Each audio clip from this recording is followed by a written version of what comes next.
right forehand. We're rolling? Oh, I was going to do... Now you're rolling? I was going to do a video. All right, let's get started. Should we chew up some Adderall real quick? Snort Alana, so that way she's got more Snort energy. it. And that was one time. Yeah. Okay. That was Everyone's my been to whole Vegas. college Let's get career. started. All right, welcome to the Real Podcast, where we keep things really, really real.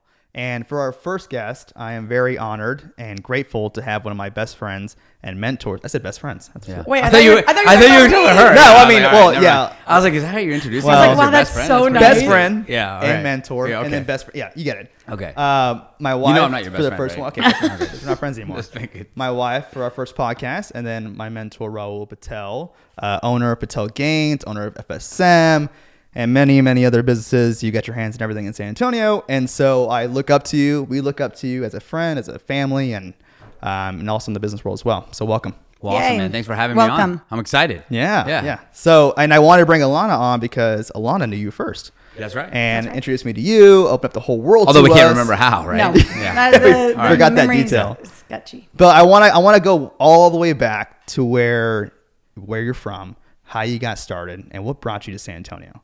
Oh, well, obviously I'm Japanese. No. Okay. Important. Right? Does that make sense? No. No, but so my parents immigrated from India to go to college, and then I grew up. I was actually born in Fort Worth, and we had to move out of Fort Worth. So you're originally Texas born. I was born in I Texas. didn't That's even why know I always that. say, I'm like Texas born. And people are like, you're not from Texas, you're from Ohio. I'm like, actually, Yeah. I was born in Texas. So moved from Texas to Iowa, spent like 8 years in Iowa. And then I think when I was in the 4th grade, we moved to Ohio. So, and I grew up in Ohio my whole life. So I grew up in Ohio, went to Ohio State, the Ohio State University. And then like 11 years ago, I moved here. Damn. Yeah. So where's your family originally from? Which part? You mean India? Yeah. A place called Surat, India, Gujarat. So did your parents come? Are they first generation or? Yeah, Wow. they were born in my dad was born in India. He got into engineering school at the University of Texas, and so he came here as a kid. No money, right? And they have a story called "Around the World in $8." It's like a whole story with like the Indian government will give you $8 when you get a visa, student visa, because my dad had no money. Yeah. So he literally came here with $8, and that's it. I didn't know that. No relationships, no nothing, just $8 Wait, with or without your mom? without my mom. Okay, Wow. so it's before your mom. Yeah, Into he went the back. picture. He went back and got married, like during college. One of those kind of not arranged marriage, but had a week. Picked a woman, and here we are. We also need 50 to talk years about I've been later. there before. wedding Yeah, that was like 50 at years the later. Yeah, we're Astrodome still there. or Yeah, so whatever. they're together. It works. That's Okay. crazy. Yeah. So $8. That's it. That's all you get. God. So what was this tip on kind of making that $8 into something more? Like, how do you even do that? Man, it's a crazy story, right? Like he came here, went to engineering school, and what happened was like got into engineering school, figured out engineering was in high demand, right? Back in the 60s. It was in high demand in the US. So, and my dad was smart, so got into engineering school and came over here. And so got done with engineering school, got a job with the city of Dallas. At the same time, was living in a motel, like a little 8-room motel. Went back, got married, and my mom was working at the motel. My dad would go work for the city of Dallas.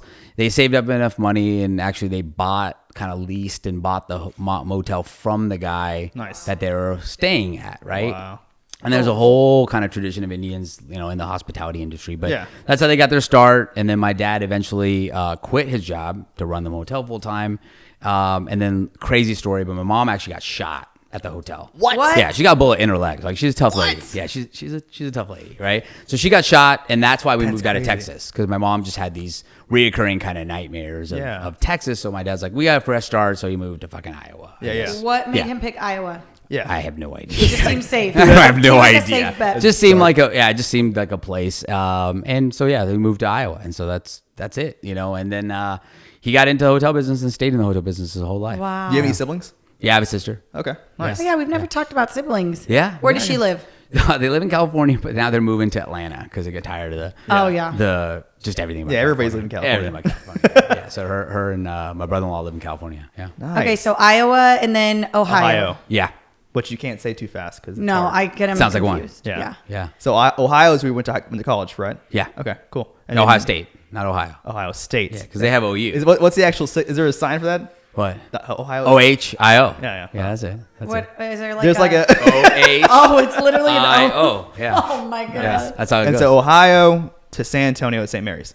No, I didn't go to St. Mary's. I went to law school. Oh, I know that. So I actually graduated in 2002 from Ohio State. 2002, 2003. I graduated from Ohio State. Okay. I was born in the 80s. I'm a little bit older, significantly older. What than are you y'all. like 50 by now? I'm 40. How do I have gray hair? 40. No, not on my head, but in my beard. Nice. David but- probably thinks you're 50 because his math is a little Yeah, off. jeez. Yeah, it's always No. So actually, I graduated. I went to go work. I actually had a couple of jobs after college. I actually went to work for the family business, and then I went to go work in the corporate world a little bit. And then my dad had a heart attack, so I went back home, and I hated it. Living in a small town. You took a while to go to law school because I Yeah. remember we talked about Yeah, that absolutely. when I took a while to do the LSAT, Yeah. and I was like, well, should I do it later on in life? And then you were like, But, I did but it. did you already know you want to be an attorney, or did you? Well, it's funny. I found a letter when I was back at home when my parents were moving down here, and it was like from like the 9th grade or 8th grade, and I said I want to be a lawyer, a corporate lawyer, and maybe own my own law firm. I mean, fuck, that's not gonna happen, right? Well, I guess it did. But honestly, I wanted to do something, and it was at the time where all of my cousins had gone to medical school. My sister, everyone's being, they're all on the medical track, and I felt. I don't know what I was doing. I just felt, I loved marketing. I loved what I did, but I just felt like I had to do something. And part of it was just I had to get out of Ohio. I felt like I had to get out of Columbus. I had some good friends, but where their alignments were going, I just didn't feel it, right? And so I think it was one of those I needed a change, right? And I was sitting there one night, I applied to law school, and it was like the shittiest law school you can think of, right? Ranking wise, free admission, free application fee even, right? Nice. So I applied and boom, like you're in, right? It's almost like one of those like you're a winner. And I didn't really know anything Did you about even it. study to take the LSAT? Yeah, I mean, never. yeah. I took the LSAT and stuff, And like, but I did you probably didn't even study? No, I was in college. You I was just part showed of up one day. No, I He's just like, took what it and else whatever. Yeah, and so he then just showed when up I one got day. to law school, it was like the best experience ever for me, because like the guy that I was rooming with was a friend of mine, and he was failing out. And then I was like, I was in the school, and I found out it was like a funnel system. So they let anyone in almost, and then they basically kick everybody out after the first year, but they've got all this money from these people, right? So Yeah. That's smart. if like 400 people are in, and then at the end of the year there's like 100, it doesn't matter because you spent 50 grand already, right? So I was like, oh my God, I cannot fail out of law school. Like that'll be that's. And luckily, honestly, I just made some friends that were studious, and the first time ever in my life I saw the inside of a library, right? And and I kicked ass. Yeah. Like I loved it. I got into moot court, I got into mock trial, went into national competitions, You, like, and it was thrived. like my thing, right? Like I just found myself being able to use some of my skills, my ability to, and just the gift of the gab, right? Yeah. Like you have it, and I was like, okay, I can do something with this. And so it was the greatest thing ever. But it was in Michigan, okay, and it's cold. Yeah. You think Ohio's cold? Like Lansing, Michigan's even colder, and even broker and poorer, right? And this is in 2007, 2008. Where like the economy in the North just was trash, like, right? You're talking about the economic collapse. Like, I mean, it was just bad, right? Entire factories of like Saturn It was and a all big these. industrial. Oh, huge. They're all state. just shut down, Yeah. right? And nobody. And so like, I just had to get out of the cold, right? And I decided that, you know what? I'm going to pack up and I'm going to move. And I didn't know where. And ironically, I came to Texas for a reason, but yeah, I just had to get out. I Yeah. just had to get out. Yeah. Dang, because you're not your traditional lawyer. Like you're very opposite of what I would in high school. I'm like attorney was always in the courtroom, very like, super. How do you know I'm in a courtroom? I mean, I'm sure I mean, in the he's in courtroom, the courtroom. but Actually, no, I'm not. Ever. But like ever. looking at you and what you're Easy to go to doing watch. in the law firm, and that's like super cool to see. Like it's not your traditional law firm. It's very different. When I walk in the Yeah. office, everybody's laughing, everybody's smiling. There's rap going on sometimes. Like Yeah. it's a very cool atmosphere and culture you've built, which I don't see in a lot of law firms. And so I guess how did you mold yourself from what you learned in school to where you're at Patel Gaines? How did that culture come about? Yeah, Man, where so- did you get that And, idea and that that's throw what in you wanted Grant to in there because I implement? know Grant had a lot to do with it. And he's very like hip Yeah. and cool.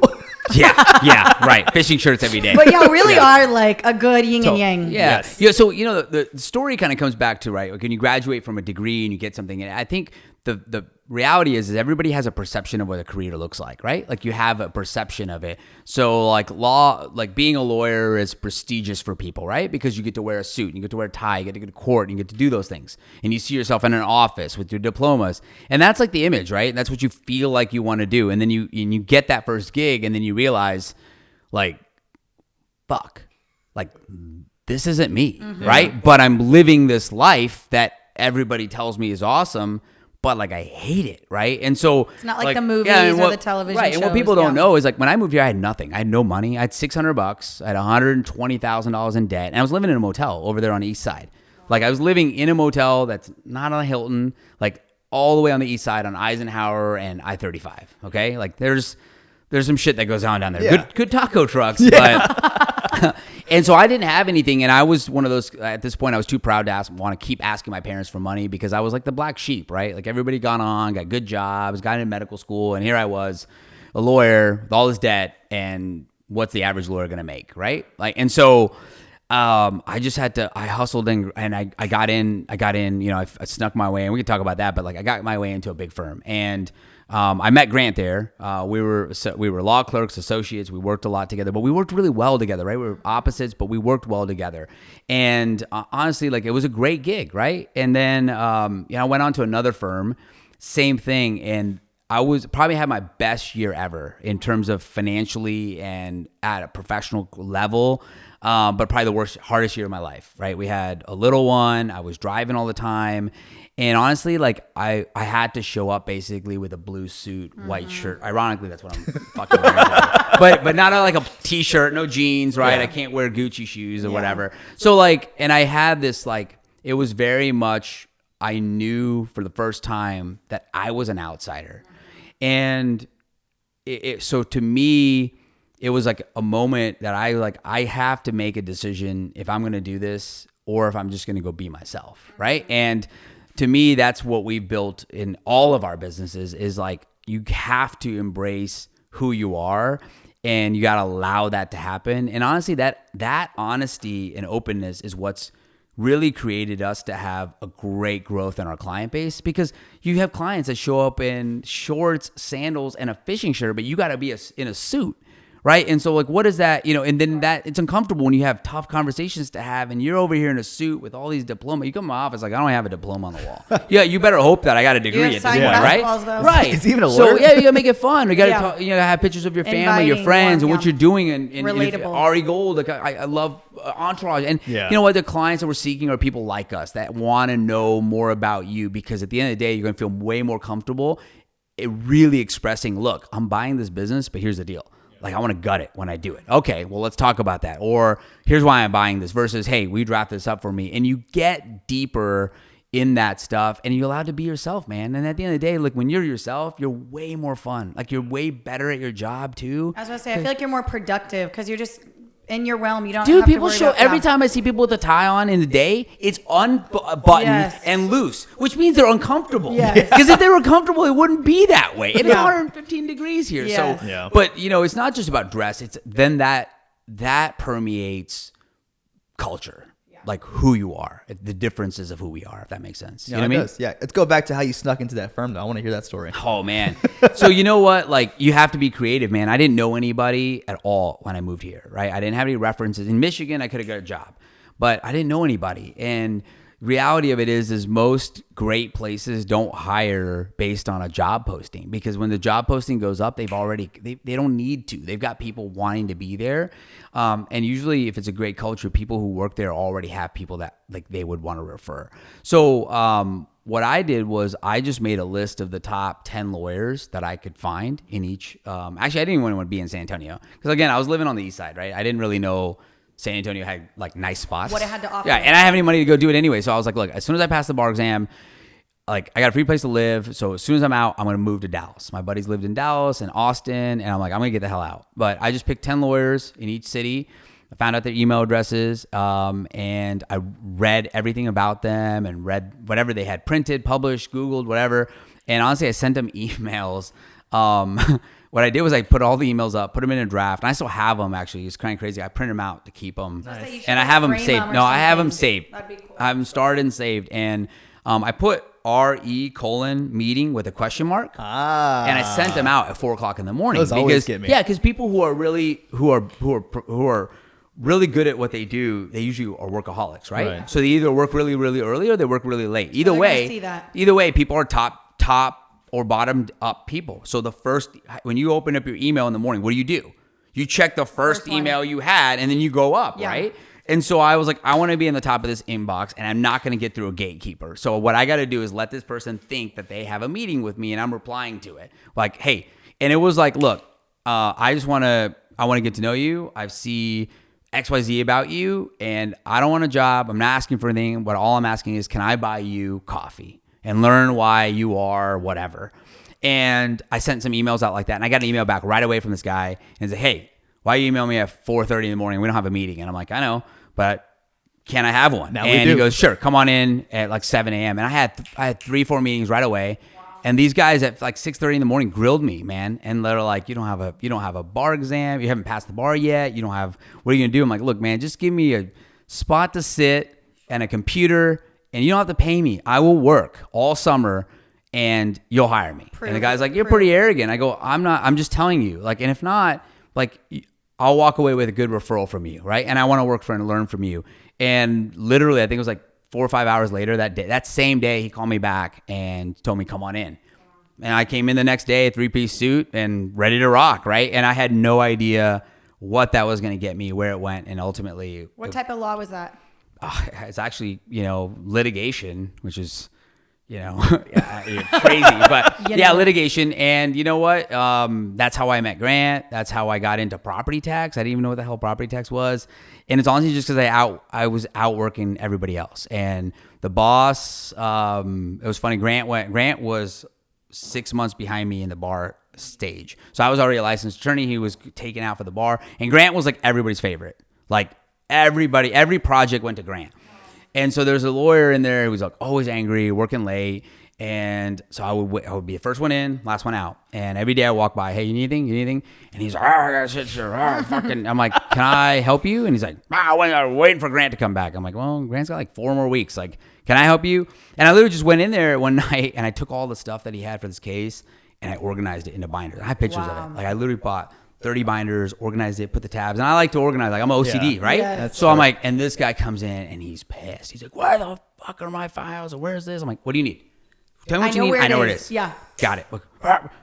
Here it is, right here. I got it. He wanted to be mad. That's it. but And he then couldn't. before you know it, like, I'm on the largest, like one of the largest tax cases in Texas history because and then Grant comes back and I was like, yo, man, and he goes, dude, take it. Like, I got enough to do. Yeah. You're good to go. And that's Nice. what's rare, right? Most people are like, you took my case. I was on it. And honestly, it was one of those ones where anytime it was a tough like research case, I'd be like, man, I've been looking this up for an hour. I can't find it. Go in his office and be like, oh, that's This. okay, there it is. Yeah, and I'm like, I fucking looked for an hour, So we're good yin and yang, right? But And I then think that y'all both recognize each other's strengths and weaknesses, and in some cases and in some work cases, some people might find that as intimidating or they're everything I'm not and I don't like that about them. But I think y'all both realize like, okay, this is his strength, this is my weakness, and so I'm gonna let him take fill in my blanks. And that's why I think that you're good yin and yang. Some people find that intimidating or they don't like that type of personality, and so that's why I think y'all been so successful this long.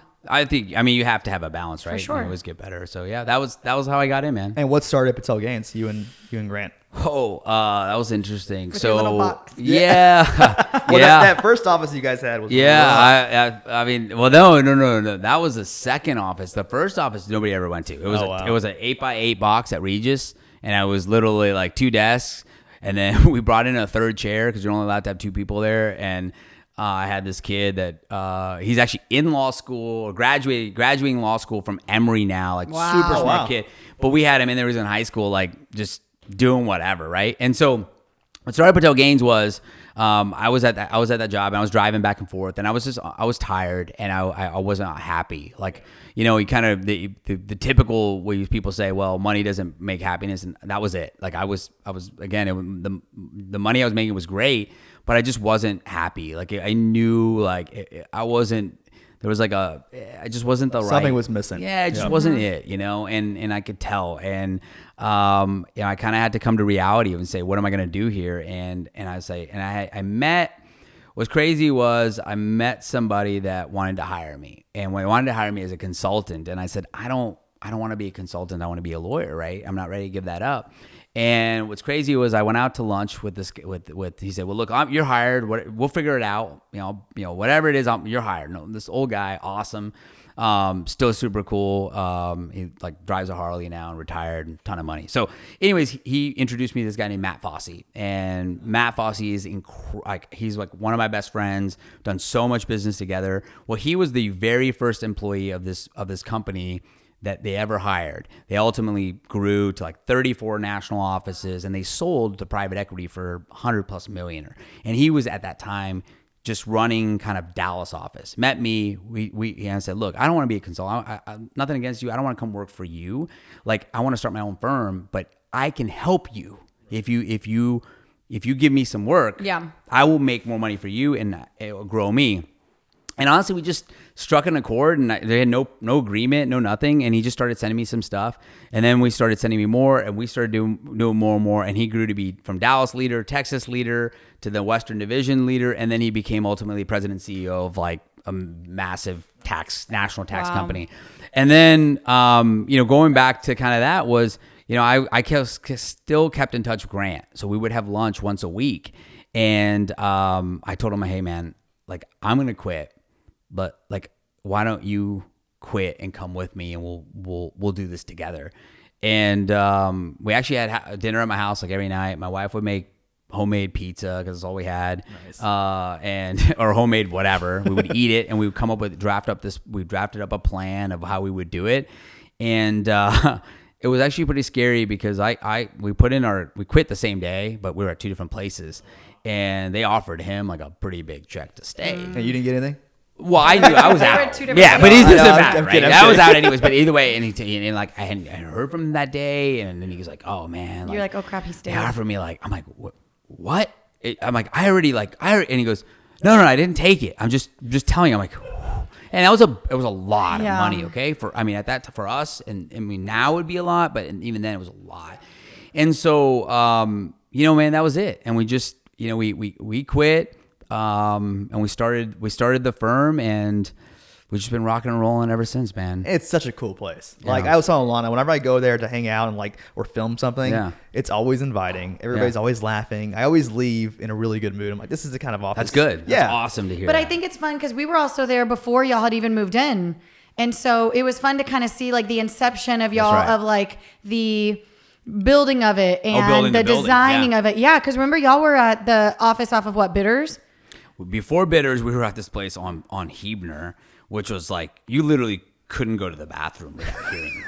Like we had Rachel, the first person we hired, like she would leave to go home or wherever to go just use the bathroom because it was such a small quarters. Horrible. So then I guess when we originally met, you were at Bitters, and you were already, I guess, probably already 1 foot out the door because you had already bought this land and started to develop it and build it out. And so it's kind of cool just to see how all that, and then now to see, and obviously I'm jumping the gun here, but like to see how all of the rest of like the mixed use that y'all are putting in there. I mean, F45 and everything else. And so, but I mean, we can talk about that a little bit. It was going to come work out too. Yeah. The way you market, I think it's very unique. I think it's very special. I think it's, I think you and I get along the most because we share a similar vision in marketing. And I want to go to your marketing team, and I want to start with Brooke, and I want to know the dynamic of how your marketing works. Like who creates what? What's the process? How do you get that vision out to your team? Man, so like, I mean, to me, marketing is the core of everything, right? And I think no matter what it is you're doing, you're marketing, you're selling, you should be. And it's not about, having your own company but it's all about, fulfilling your best for that, right? And marketing is such a broad term, but so many things fall under that. Advertising, sales, is all marketing. And so I've had a huge passion for it my whole life. Like that's where I am, and that's my degree at Ohio State was in marketing too.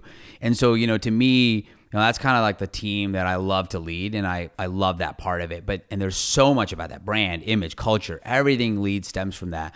But the core of that is finding people that one, love their job. And most things people talk about, who wants to go and do marketing for a law firm? Yeah. Right? I mean, that's the thing. Well, you never hear of a law firm having a full marketing, branding, communications I couldn't team. when I first put out ads for or posts for marketing, I couldn't get anybody. I had a girl, I swear to God, she took the job. This was before Bitters. She took the job, came the first day and didn't show up the next day. And I'm like, what's going on? And I remember literally I finally got a hold of her and she goes, yeah, the commute's just too much. And I got a job at one of the greeting card places. I'm like, what? Like literally a greeting card place.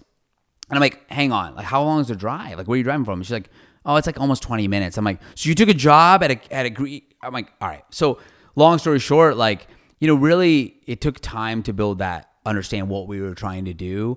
And we've evolved as well. But like, really the core of it is finding people that one, understand who you are. And I think that's about being honest and open and being, brutal with who you are. And I think that's number one. Then number two is you got to care about people, right? And so you talk about marketing and building a team, but it kind of transforms to all the other things is like, if you don't know about their husbands and their children and whether they're an animal person or whatever it is, then they really don't have any affinity to care for you back. And you can't be disingenuous, but you got to know it. And you've been around it, right? Like I know everyone talk about Brooke, I know about Mitchell, right?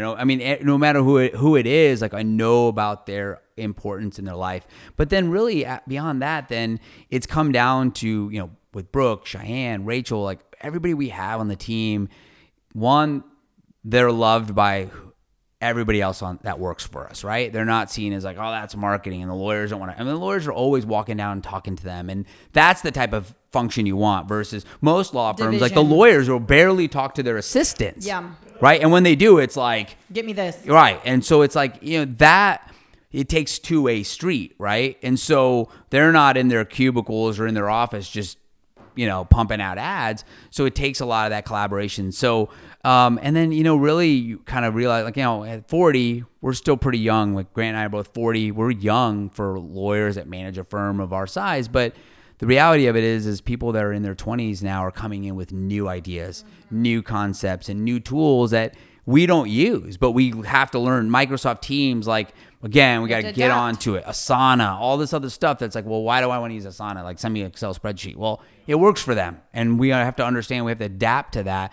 And that's, I think, the culture of why people actually want to come do marketing here, right? Do we use the tools and software versus, do we use PowerPoint? No, we've got all kinds of things. I don't even know what we use, but that's what they need, right? And so I think that's what's created it. And then tools, man. Like, whether it's equipment, you've been there, giving them the tools to be able to do their job well will allow them to succeed. And then at the same time, they will be able to grow what they're doing. And they all have their own skill set too. Yeah. Like Cheyenne's very good at photography, videography. Yeah. Well, and I feel like they're happy. And I feel like when you take, I've always learned that your first layer of clients are your employees. Yeah. If you take care of them, then they'll take care of your clients. And so I feel like everybody at your office is so happy. Your turnover is probably like none. It's really low. Really low. I mean, as long as I've known, every single person has been there. And if anything, y'all have just grown.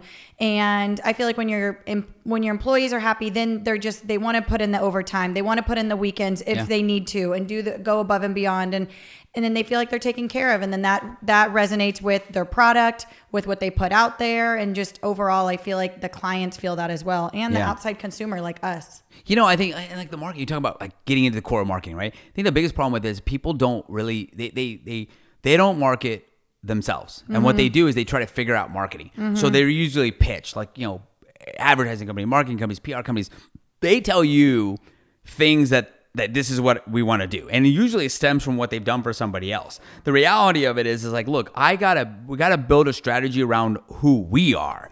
And that's different, right? And so, I've been in those situations where they try to box me into something and it's like, try it, and it always fails because it's not me. Like, I'm not going to do it that way. And so I think that's the key of marketing. Like anybody who's out there and start trying to figure out how to grow stop figuring out what you should do. Like you said about lawyers, right? Like you're different. Well, so I could go down and say, all right, well, we got to have the photo with all of us standing there in our suits and do it. Then, okay. So then that's what industry tells you to do. Right.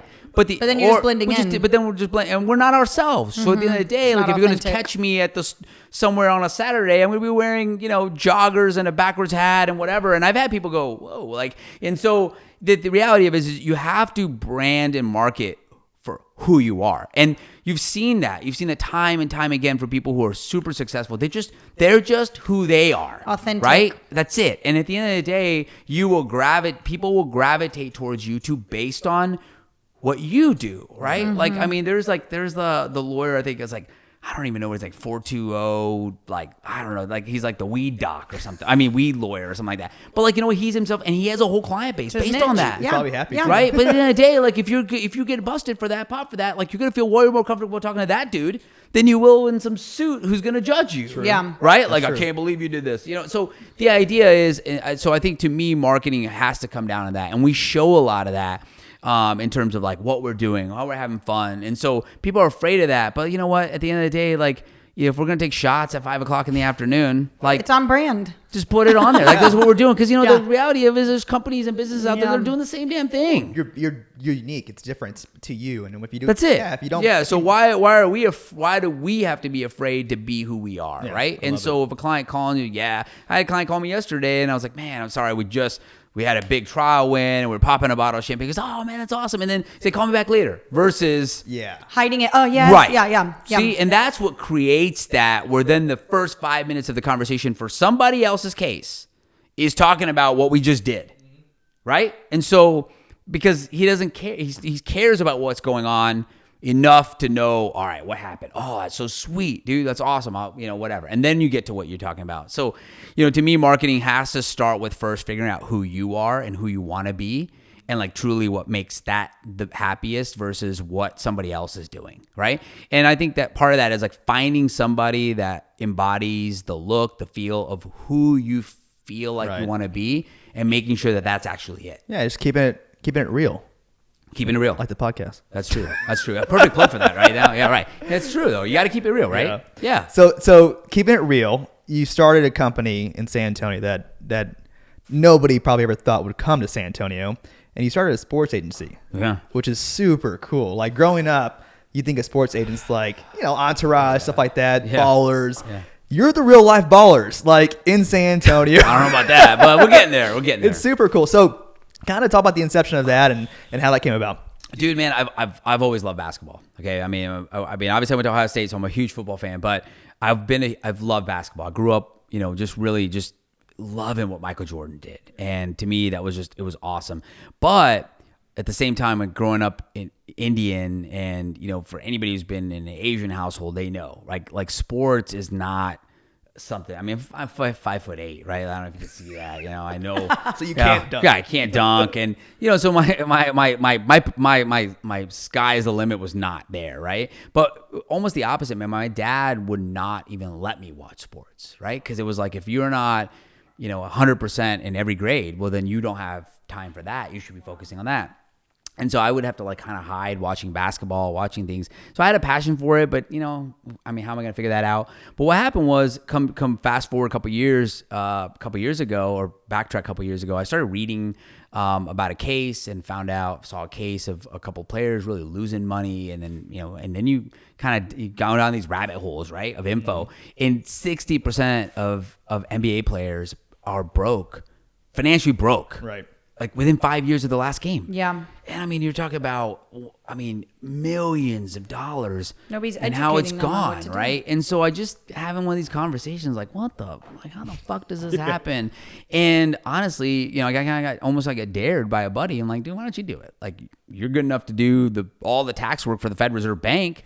So you can easily do this. And I'm like, well, what am I going to do? And honestly, my wife was working late night one night, and I decided to go online and kind of like law school, just apply for the agent's exam. And I filled it out and got in. And then I'm like, all right.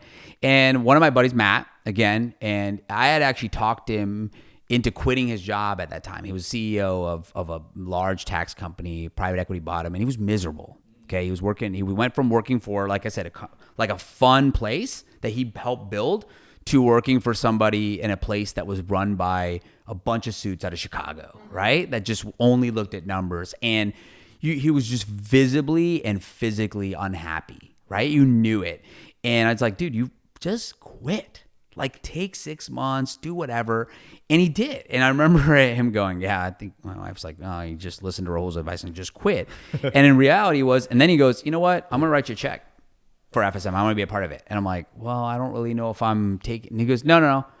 we're doing this. I'm going to do. I want in somehow. And I remember his wife going, "Great, quit your job, and you're going to write him a big 6-figure check to start a sports agency. Sounds like a great deal." Yeah. And it was one of those things where I didn't know anything about it.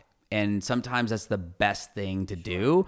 People are really, really afraid about, like, we should do this. And, you talk about keeping it real. Like, the reality is when you get into something, you have no idea. You have two options. You either figure it the hell out or you don't. And I would tell you the first year of the sports world was a nightmare. Like, it was in the first 2 years. It was the hardest and worst thing I've ever done. It's a really... From an optics perspective, it's like you watch Entourage, you watch all that. That's what you see and feel. It's anything but that.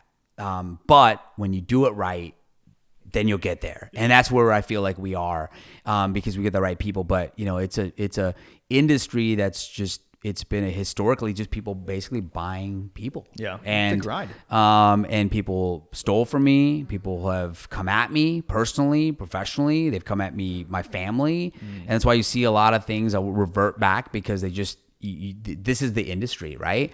And, but, I was going to quit. I flew and my first person I was going to tell was Matt. I say, "Hey man, I'm going to pack up shop and I'm done. This is exhausting me." And it's just, I've never been scared. Right.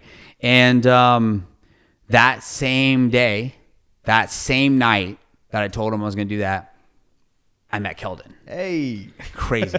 Who's that? I'm just kidding. I met Keldon and awesome. Then Eric started to really take off and, we started to really hit the strides and the guys, we got this. And it was really pretty cool. And now we have, Keldon's killing it right now. Keldon's doing great. I mean, it's awesome. Jordan, I'm telling you, Jordan Bowden, Jordan Bowden was on the Magic. Yeah. I'm telling you, he's going to have a great opportunity. Jordan, I'm telling you what, Bowden is going to be in the NBA. Like he is smart, great, good. Eric's been balling over there overseas and Keldon is just, he's a big body. I mean, they're awesome. And they're great person. And they all get along internally, which is what getting back to our culture. They all get along. You'll see them share each other on social media. They know each other. Eric was living with Keldon when he was down here, right? And so that's that culture again of being able to be built. And that's it. You can't force it, but at some point it clicks and it happens. And that's finally where we are. It's taken 3 years. But we're there, right? And so it's been awesome, right? And where do you see it in the next 2-3 years? Man, I'm telling you, it's gonna continue to grow. It's gonna continue to grow, just like the potential of the guys that are with us because they're young and they're going, and that's exactly where we are, right? And it's been authentic from the jump. And so we just finished, we're finishing a second round of fundraising. And really the reality of is I want to bring more firepower to our brain trust and back to the mission of making sure that players are not treated like players, but they're treated like part of our family and understand where we want them to go. And so we're bringing in more and more. I've got some really cool people coming into this next round of investments and continue to now put more and more resources towards what we're doing. So I think it's going to be great. We're starting to build real good relationships, people getting to know who we are, what we stand for. And then it goes back down to like who we want to work with, right? And so people get to know that, hey, we're in this with them and versus, it's a shady business. So the folks, and there's some great folks out there that have been helpful. I've called and who you would think were competitors or will still like your stuff and follow you and not take from you, but give you some points. And they're great guys like that. And I think the industry, you very quickly learn that the teams are also very well aware of that. Yeah. And so there's a hot, prominent GM and president of a team that said, look, man, I didn't have any experience in the sports space either, but look at me. And everybody knows the guy's name. And he kind of told me, and he called me and told me, he goes, look, man, you look like you got 25 years of experience. Keep going. That's and awesome. I was like, wow. So that's what's cool. And it's exciting, man. And honestly, they're playing, the guys are playing well. So it's awesome. They love the culture. It's the branding you guys do for them. It's Instagram. I think Instagram's a big tool for a lot of Well, business people and players too. Image, perception. I love it. So, okay, I'm really big on manifesting and putting stuff out there. Here we go. Okay, so picture it's 5 years from now and we're sitting here. Yeah. What is the direction of FSM? Who are you representing?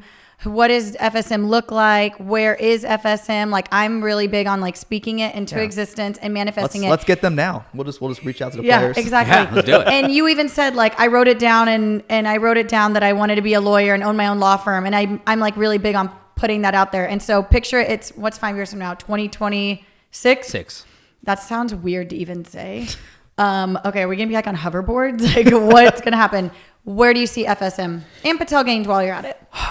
My number one goal for FSM is for growth. And what I mean by growth is I want to have more people that truly, I don't say work for FSM, but are part of FSM. And that to me has been the best part about Patel Games. It probably was going to be the best part about FSM.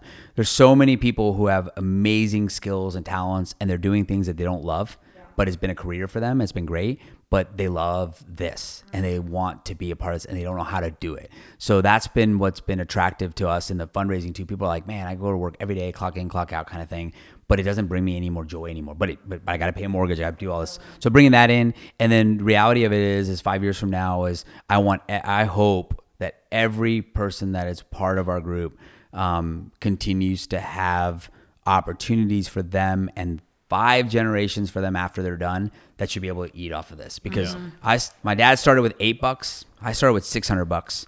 And so if you start with $1 million, you should be, you should never have to worry. Right. So, I think those types of things that we talk about, and we don't manage money, right? Which is great, but I can talk about it. I can teach them and they can ask those questions to their financial manager. They can understand what they're doing, right? And so, we make it a big proponent of that. So 5 years from now, honestly, I look at this as more and more of my friends like Matt and AJ and all these guys that have Amit and all these guys that have put in with FSM, that we're sitting there watching the basketball games at the stadiums or at the arenas. And it's not that, hey, that's our client, but that's a part of my family out there doing awesome things. Like my kids, my wife, like they watch like every game, and like if one of the guys isn't playing, like they don't watch it. Yeah. Kellen wasn't playing for those handful of games, right? And nobody watched. They didn't watch the games, and it's like, Susie, is he playing? Like not yet. He'll be playing. Oh, okay. Nobody watches it. So it's that's what's awesome. They've been to our house, right? They know my kids, and to me, that's what's different. They're not a client, right? It goes back to our firm. Like, I know your family. I know your kids, right? I met you, met your husband. And then we develop a relationship, right? Outside of work. And so to me, that's what's great about it. And honestly, we talk about, this is exactly perfect timing. We talk about all of this hate. And then we talk about this, what I call diversity. And honestly, half of it's fucking bullshit. Mm-hmm. Like, I think people are like, oh, whatever. And it's like, diversity. The other night we went to the Spurs game, all of us together in a suite. And the whole FSM team. It's crazy, man. I got Grant in a fishing shirt and cowboy boots and jeans and a pickup truck. And I got me, right? Like Gucci, grew up in the hood, wearing, like all spectrums, ages, races, everything. And then none of it was like, okay, I gotta hire somebody who's Asian. I gotta hire somebody who's white. I gotta hire somebody who's black. Like, it just happens. Yeah. And then what's crazy is when you look around, I remember there was a pause. I looked and everybody is having conversations with different groups, and you see 22-year-old Rachel sitting with Terrence, who's like 60, right? And totally different, but they're connecting on something. 100%, not like, how's the weather, what's going on? Yeah. And so it's such a cool thing to see that. And to me, that's my goal, is that this isn't seen as basketball and professionals. The idea is that these two lines go parallel with each other, and it's our job to be on this lane, and hopefully their job to figure out how can I be in this lane, because that's a whole different deal, right? We can see that from the outside looking in. Yeah, how special that is. It's right. And I don't want to tell my kid ever that, hey, you got to go be a lawyer, because this is the path I've been on, and I don't want it where a professional basketball player has to say that's what I am, so that's what you need to be. The idea here is it's just a route to where we're gonna go, right? And so that's really where I see it. And honestly, putting San Antonio on the map. I mean, I remember going when I went to the first meetings, a friend of mine invited me 2 Alamo Angels actually, which is crazy because I was just a member. Now I'm on the board of directors of it, right? I remember I pitched it and I'm like, nah, I'm not really, I don't really want to pitch. I don't really need it. And he goes, no, just do it. It'll be good practice for you. I'm like, all right. So I remember pitching it, and I remember a guy looks down the table at me, and it was the greatest thing that somebody said to me because it's been, I will not forget it. He said, listen, I am telling you, you will not be successful in the sports agency business in San Antonio. I'm like, well, and it goes, no, I'm telling you, I've looked at it every way, shape, or form. We're not a big enough market, and you're not going to be, you won't be successful. You're like, challenge accepted. And it was like, and I kind of said, I really think it's a people business. So wherever great people are, people find each other. And I had my response. And I remember walking out, and a guy stopped me. We're good friends still today.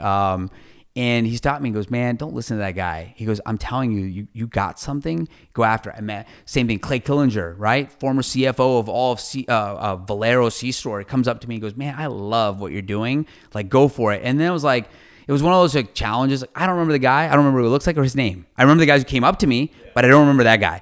But I do remember that challenge. And it's like, we've done that as a city. People keep sleeping on San Antonio. So to me, it's like, this is my city, like 11 years, and it will be 20 years and 30 years and 40 years. And this is my city. And I want to put, we have an NBA team. We have all of these things. So why do people keep running away? What's the issue? That's true. That's awesome. Well, and I think something to be said for kind of going back about how Patel Gaines came about and FSM, it's almost like, and I feel like you and I, to an extent, well, all three of us, that's how we've bonded. But like you and I, to an extent, as much as we can, we all have this mentality of you jump and build the parachute on the way down. Like you just do it and then figure it out. We commit to it and we figure it out. Like as much as we can to an extent. I mean, we have a child now we have to think about. Like we can't make these extremely. Yeah, I'm not jumping out with a parachute. You do that. But it's like one of those things that like we just do it, we jump at the opportunity and we figure out why after. We know our why, but we figure out how and why to do it and go about it. Anytime an opportunity has presented itself for us, we're like, let's just do it. Like let's not give it too much thought and let's just do it. And same thing with you. And I think that's also why we've all been able to connect and why we all bond is because we all have that same mentality. We're not somebody that's going to sit and like be like, well, let's wait. We're not like extremely trepidatious about many things. And I feel like that's super similar to you as well. You're like, look, if it's a great opportunity and I see that there's an opportunity there's money to be made, there's money to spread the wealth, or there's opportunity to spread the wealth, let's do it. And I think there's something to be said for that because it's not a lot of people. A lot of people are hesitant. Honestly, you gotta be true to yourself, right? Yeah. And you just gotta be who you are. And ultimately people will hopefully see it. And if they do, then they're gonna know the real side of you, and that's what you have to do, right? And sometimes you do just have to take a chance, right? I mean, it's like anything else. Like people like when the stock market hit a year ago was at a low, literally a year ago yesterday, it was at a huge low, and like I went in, but everybody was running out, and I remember in college I was telling myself when the market tanked, if I had money, I would buy now, and so now I'm like, all right, I'm gonna buy now. It's 7, 10, 15, 25x returns, and people ran. They emptied out certain 401ks and stuff because it was tanking. It's like, if you're not going to need it, then you got to go in, right? And I think it's some balance of risk, and can't do risk. Can't do stupid things, right? But sometimes you just have to go for things. You got to go for things. They can't look backwards. Well, like I said in the beginning, you got your hands in a lot of things, which means time is very limited. So I was talking to Lana. I want to ask this question because we have our daily routine. And I want to know what you do every single minute of each day. Like, when do you wake up? What's your first thing you do? But get micro. We want to know time. Get real micro. It's pretty regimented. So honestly, my day's really pretty similar. And I think that's one of the best thing about COVID is it's got me to kind of back to like being able to kind of function on that way. So I get up at 4:15 every day. I eat a banana first thing I wake up. Literally, like sometimes I haven't even got out of bed yet because so I do that, and then I go hit the gym at 5 o'clock. I work out at home with a trainer, and then I go hit F45 at 6 o'clock. So I do that. I'm back home by 6:55. I hit the shower, and we're out the door at 7:10, and we drop off the kids, and I do that probably 4 days a week together. So we drop off the kids, come back home by about 7:35, 7:40, and then I get to the office. So, and then I'm at the office from about usually 7:45, and Grant will probably say, yeah, sure, you're there all day. But, I've been known to not be there on Fridays sometimes, but and then I'm usually there till about 5:30 or so. And then as my kids have gotten older, I make it a habit to try to be home by about 5:30, 6 o'clock at the most. I live 2 minutes from my office. My gym is, right below. So try to make my life very condensed. And then I get home, spend some time with the kids, have dinner with them. So 4 to 5 days a week, I have dinner at home. And then, probably, I told you about my eating habit. I eat a little bit. I eat again as a snack. Yeah. And so at the point where sometimes cottage cheese makes me want to throw up. So, but I was a fat boy, right? I got 190 pounds and it's we'll show before we skipped that whole that was also going on at the same gross, time. Yeah. So, pretty gross. And so, yeah, what I mean? It was pretty bad. So sometimes people you actually do look unrecognizable. Yeah, it's totally different. Totally it's not different. like I looked older then. Yes. At 34 than I look today. And it wasn't just like, oh, you just lost a lot of weight. Like you just look completely different. No, I had bigger boobs than most people. Like there's probably very but few. But it's also like your hair. Very few you have women a in San Antonio mustache that have or a boobs bigger beard. than I had. Yeah. Okay, hold on. I want to go back because I want to get even more micro. Is the banana on your bedside table? Yeah. Okay, so you prepped that the night before. Yeah, it's right there. Okay, why do you work out twice? Well, so I've been trying to actually gain, which is ironic. Like I'm actually trying to gain some weight, but in a healthier way. Yeah, in a healthier way. And so I've been on kind of a mission. And what actually changed that was it was actually 6 o'clock every day at 45, and then I broke my foot in October. That's right. And so that got me worried. How am I gonna do this? And so for a week, I gave myself.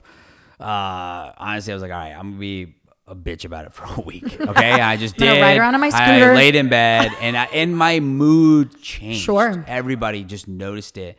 And so I said, all right. And then finally I called Chaz, my partner at F45, and I said, hey, look, you gotta help me. I gotta figure this out. I need somebody who can train me at my house. And so one of the guys that works at one of our F45s met with him, and he's like, yeah, I'll do it. And so awesome. And so I gotten back into that. And so, and he's amazing at helping a 40-year-old who's got torn rotator cuff and all these things, who wants to get bigger, get stronger, but not. But it first started off as him doing like a personalized workout for when you had your broken foot. Yeah. Yeah. And then it just turned into like a habit. Battle ropes with a broken foot and all that stuff. Yeah. And then it just turned into a habit of him coming now every morning. So now, and since then, I've been doing 2 a days, 4 days a week. I do 2 a days. How do you like F45 compared to? I love it, man. It's the greatest thing ever. Is it a big difference from what you do at home and what you do? It's huge. I love it. It's team, it's group, it's fun, it's culture. The loud music. It's different every single day. And honestly, it's fun. You come to a 6 a.m. class and it's a blast. Come to any class. Is there a 6 p.m. class? Yeah, wait, okay. Speaking Speaking of 6 a.m., let's discuss, have you always been a 4:15 a.m. wake up person, and how did you get there? Because I thought having a baby was going to help me be an early morning person. Yeah. But I mean, now that she sleeps 12 hours, I'm like, okay, I'm gonna wake up when she wakes up 7, and I was like, oh, I'm gonna be that morning person, but it doesn't. I mean, now I'm like, well, sleep is so precious because she does have her off night. So how did you train yourself to wake up every morning at 4:15 to where you're like, now it just happens? I got a shout out to my buddy Adam Seote, and then I got to tell you, life just hits you, right? So we had a kid, and so I was like kind of what I would say like one of those kind of like lazy people that wanted to work out. So I would run, and I would just run on the treadmill, and I'm gonna make fun of runners. I'm gonna make fun of runners. I'll make fun of runners because one of my buddies owns a bunch of OTFs, and I always send him pictures. I go, hey, this is what a runner looks like, and this is what an F45er looks like. But honestly, it's what happened. So I used to run when I would come home from work, right? And when you have a little one, you don't sleep well. So by the time you get home from work, and I had just started my firm, so we had no money, we were working late, we were doing everything. You're exhausted, and you come home and you kind of get on for 15 minutes, and then you're like, what am I doing? I haven't seen my kid all day. So then your runs turn from an hour to none to no. And so it hits you. And I had this treadmill that ended up just being there. And so what happened was I was driving into Mission Ridge, and I saw this little gym, and I was like, you know what? I'm going to walk in. I think I'm going to do that. So I walked in. I was like, I'd like to join. What's your membership? And the guy there was like, well, we don't have a membership. You have to have a trainer in order to work out here. And I said, all right. So I started talking to the guy, started asking me about my life and all this stuff. And he said, sure. So let's sign you up for a month, 20 sessions or some stuff like that. So I'm like, all right, cool, whatever. Let me do it. All right. And I have a picture of myself on my 34th birthday, August 7th, 2014. Like I looked disgusting, like in the mirror, no shirt on. I'm like, oh my God. So I got to do something. So I walked in and he said, sure, takes my money. And then he said, all right, so I'll see you tomorrow, 5 a.m. And I was like, no, dude, this is not how this works. Like I paid you. How about we and he goes, no. I'll be here at 5 a.m. and I'll be here at 5 a.m. every day. And if you show up or don't show up, we're going to get it. But I'm going to see you tomorrow. Right. And it's like used to be a UFC boxer, still great friend of mine. And I was just like, what did I just do here? Right. And so woke up the first day. It was horrible for a while. But honestly, it became the greatest thing ever. And why I'm a morning person and why I encourage anybody to be a morning person. And I tell you, if you look at so many successful people, they're incredibly early morning people. Yeah. And it's not because what it is it is the most quiet. They are the quietest hours of the day from every aspect. Your mind, if you can get up and not look at your email before you go into it. The only thing I check now is my AMC stock because I'm riding that shit to the moon, bro. Yeah, trust me, I got a lot of that. If that takes off, like we'll go do this podcast somewhere else. So then we'll keep it real, live from the Bahamas. Real we'll dope. Yeah, we'll keep it from it. Yeah. Live So, from Mars. but you know what? And so it's just quiet, and and it sets your day up right. But you don't feel like you're losing time on being with your kids or with your wife or anything like that because it's before the world wakes undistracted up. hours. Nobody's up at that time, right? And so making that switch was tough. But what happens is you sleep better. Everything happens. Now, what time better. do you go to bed if you wake up at 4:15? I'm usually out by about 10. I'm usually knocked out by 10. Because you sometimes hear people that wake up super early and they're like, I'm in bed by Unless 7. he has an espresso and I'm martini. like, he's up all I night. just had a coffee. I'm in bed. I mean, we get into bed probably by like 8:30. But we'll if we're watching a half hour of a TV show or read or whatever. But it's very it's a matter of by 10 o'clock I'm usually out. Unless the Spurs play in LA, then you gotta watch the game. Then we're up late. Yeah. But I've my body's been trained to be able to do that, and I don't drink very much, right? And so that helps me really make sure that my day goes right. If I have one drink, and that's why people make fun of me, like, lightweight, right? But like if I have one drink, like it messes my entire you wake up next day. foggy and really bad. And there was a quote that Ryan Serhant said, and I'm like, I repeat it to myself every night before I go to bed to wake up early. But he said when he works out in the morning, he said the toughest part of his day is over with before he even gets to the office. Just waking up. And for him, in his case, he was like walking in the snow to get to the gym.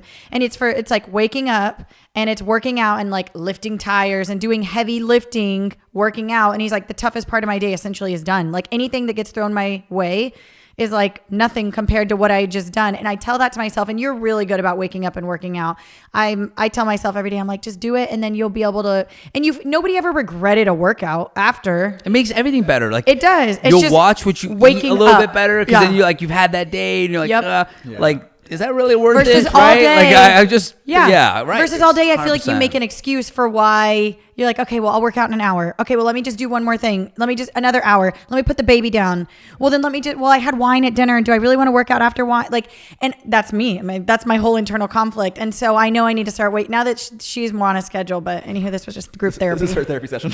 Yeah, Thank you for it's coming. great. You do it. How much like is you my gotta copay? just force yourself. Yes. You know, and I say get little increments, like build up for it, like 5 minutes earlier every day. Just try. no go cold turkey. Really, just go Screw all tomorrow. that Wake stuff. up at 4:15. Put your said. phone, put it on the other side of the room, do With whatever your the hell you workout. gotta do with I your was going alarm. to delay this podcast for like a month. And I was like, I'm gonna get some things together, kind of do it all really smooth. But again, jump and build the I'm like, parachute on the way down. Hey, Eric, Raul, you guys free in 2 days? Yeah, he literally he's like, yo, I found 16th, out about this 16th. this I was morning. like, I was in the Grand Canyon. I got like I'm like, I'm like, sure, yes. And I keep or whatever going. day it is. I don't even know what day it is. I'm like, sure. And then I'm like, wait, is that Tuesday or Wednesday? But just do it. Like that's why I tell people, I'm like, look, if you can't get out of bed, you're gonna hit the snooze button. Then put the phone like literally across the room to the point where you got to get up. Sleep in your workout clothes. And then just do it, right? Yeah. And it'll suck, but once you get it over with.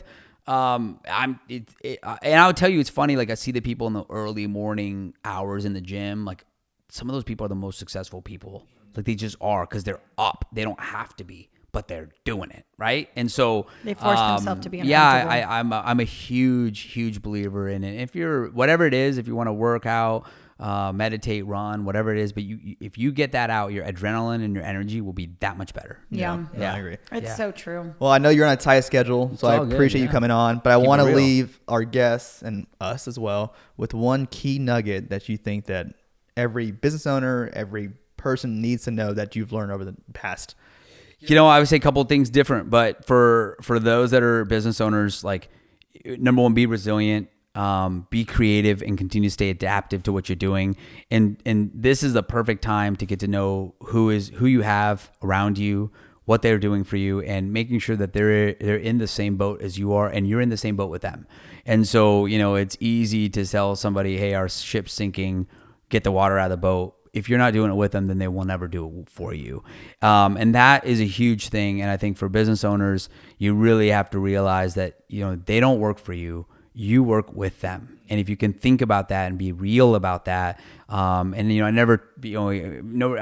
hate it and it rarely does it happen, but I hate it when people introduce me as their boss or XYZ. It's like there isn't that. And that's why a lot of that is like people are Facebook friends or Instagram friends. And it's like, most people are awkward about that, but it's like, hey, look, man, if you're going to be out, like be out, like go do what you got to do. Right.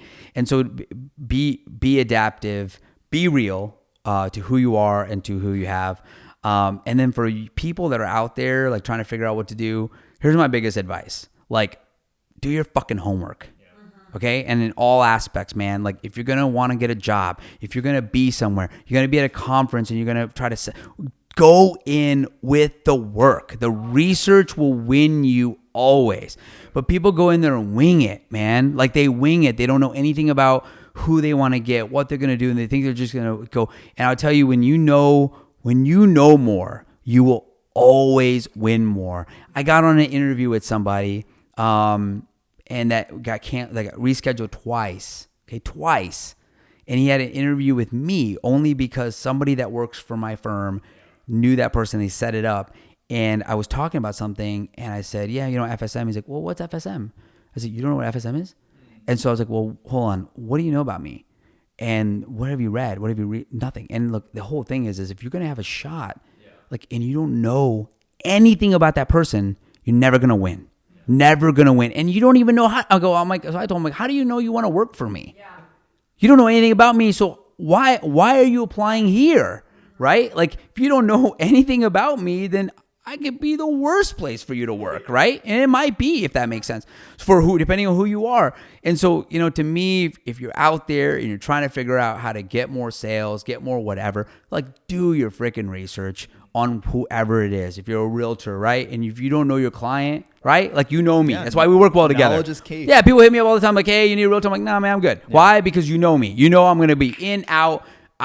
You know who I am, what I need. Yeah. You know what I like. You're not trying to force me in a different way. You know how it's going to be or whatever that is. So you've done your homework. You know what I got. You know what I'm looking for. And so you'll let me know, hey, there's extra space here to do this. And so do your homework on whatever it is you're doing today. So if it's your business, your career, where you want to go, what promotion you want, what raise you want, what new role you want in the job, do your homework and go figure out how to execute on those 10 points. Then you will win. I love it. If that makes sense. This coming from a guy who never did his homework in school.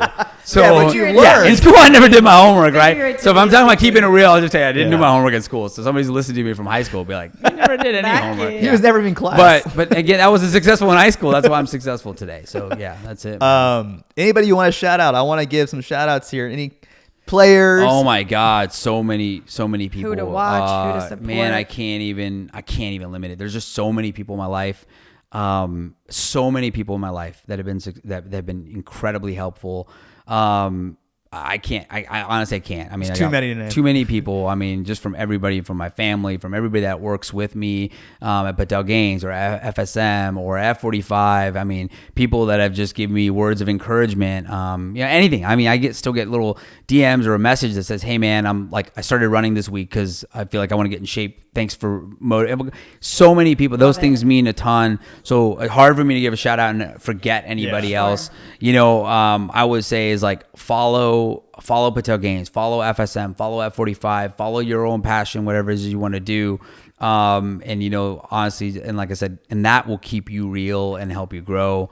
And shout out to you, man. I mean, you're going to say, like, at the end of the day, like, you know, we've gotten to know each other in so many different capacities, and those have opened up relationships for us, but it's way too hard for me to give a shout out to one person. But if I'm going to go back and give a shout out to just one person who probably won't listen to this podcast, because I don't even know if he listens to podcasts, was a professor in law school that forced me to do something that I never wanted to do, and I never want to do it today, was go take an internship as a criminal defense attorney for the public defender's office. And I was like, I don't want to do this. Like, I'm a 5 foot Indian guy. Like, I'm not going into jail. Like, that's not where I wanted to be. And it forced me outside of my box, in my comfort zone.